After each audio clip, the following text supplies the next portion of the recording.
Saludos desde la Mesta. Un pequeño palacio situado en las proximidades de la ciudad de Burgos fue el lugar escogido por Alfonso VIII, el Noble o el de las Navas, y su esposa Leonor de Plantagenet, para construir un monasterio de la Orden del Císter para mujeres.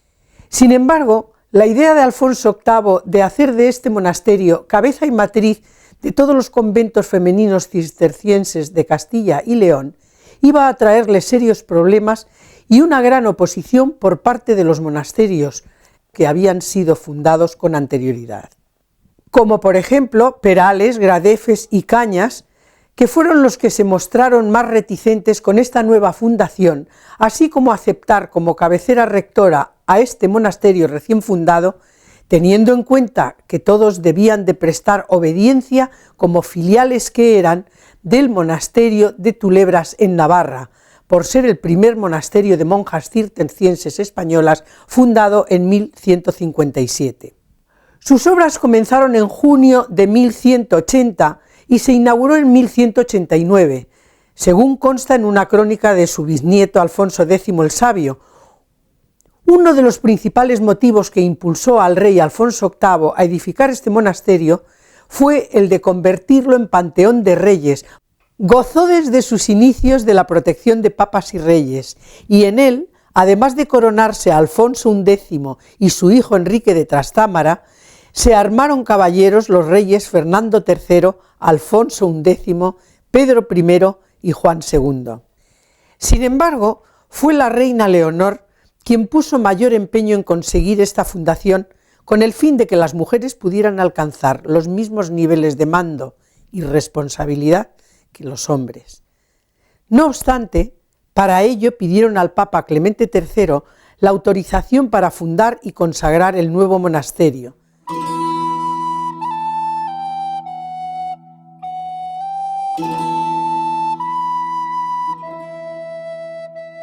El monasterio de las Huelgas de Burgos, en 1199, se convirtió en la casa madre de los monasterios femeninos pertenecientes a la Orden del Císter de Castilla y de León.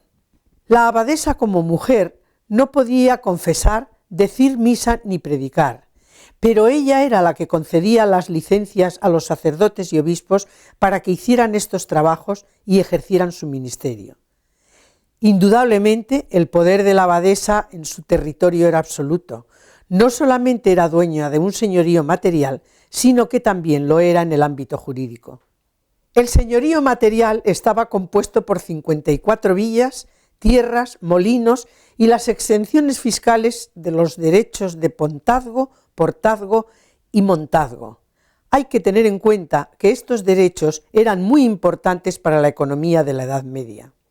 El señorío jurídico tenía su propio fuero, cuyas leyes en el tema civil y criminal dirigía y vigilaba a la abadesa. Podían nombrar alcaldes y ejercían su jurisdicción sobre un número de monasterios. Estos privilegios se mantuvieron a través de los siglos hasta que en el siglo XIX fueron abolidos por el Papa Pío IX. Una de las más destacadas y controvertidas abadesas del monasterio fue la hija de don Juan de Austria, bastardo de Carlos V y hermanastro de Felipe II. María Ana de Austria y de Mendoza, sobrina y prima de reyes, quedó huérfana a los pocos años y fue cuidada hasta los 7 por Magdalena de Ulloa, miembro de la familia que se había hecho cargo de la educación de su padre, don Juan de Austria. Felipe II ordenó que fuera enclaustrada en el convento de las Madres Agustinas de Madrigal de las Altas Torres, antiguo palacio de Juan II de Castilla, donde, por cierto, naciera su hija Isabel la Católica.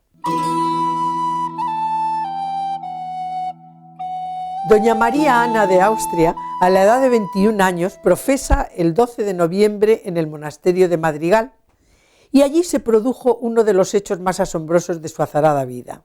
Fue embaucada por un tal Gabriel de Espinosa, más conocido como el pastelero de Madrigal, que se hacía pasar por el rey don Sebastián I de Portugal, desaparecido en la batalla de Alcázarquivir, y que tenía un sorprendente parecido con el pastelero.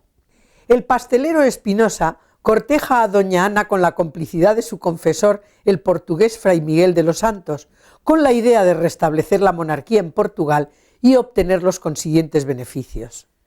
Sin lugar a dudas, María Ana de Austria, ayudada por la ambición de Gabriel de Espinosa, albergó la ilusión y la esperanza de convertirse en reina de Portugal, dejando la vida monástica que no la seducía lo más mínimo. Pero Espinosa es detenido al encontrar en sus dependencias unas joyas que le fueron entregadas por doña María Ana de Austria, que de esta forma se vio involucrada en una conspiración.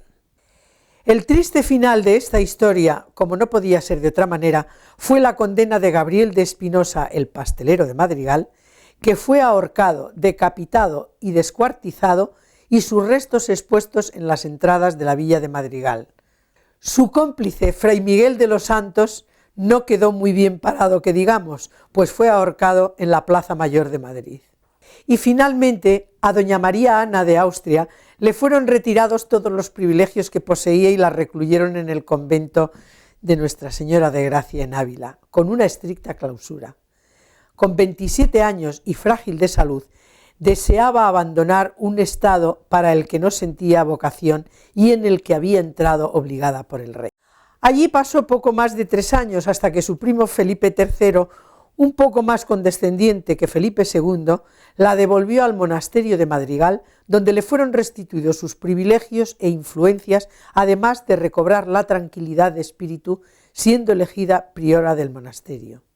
Así dejó la orden de San Agustín, a quien pertenecía la comunidad de Madrigal, y fue nombrada abadesa perpetua del monasterio de Santa María Real de las Huelgas de Burgos el día 8 de agosto de 1611. Impulsó nuevas construcciones y renovó la dignidad de la abadesa, dictando nuevas normas para el gobierno de la orden cisterciense. María Ana de Austria falleció a finales del año 1629 a los 61 años de edad, en el monasterio de Santa María la Real de las Huelgas de Burgos, donde reposan sus restos. En la actualidad son 36 monjas las que constituyen su comunidad, repartidas entre los más de 20 monasterios que constituyen la congregación cisterciense de la Orden de San Bernardo. Por el monasterio de Santa María la Real de las Huelgas de Burgos han pasado 154 abadesas desde su fundación en 1180 y hoy sigue residiendo la abadesa que preside la congregación, y allí tienen lugar los capítulos generales y se guarda no solo el archivo de la congregación, sino el acervo documental más importante de lo acontecido a lo largo de los siglos.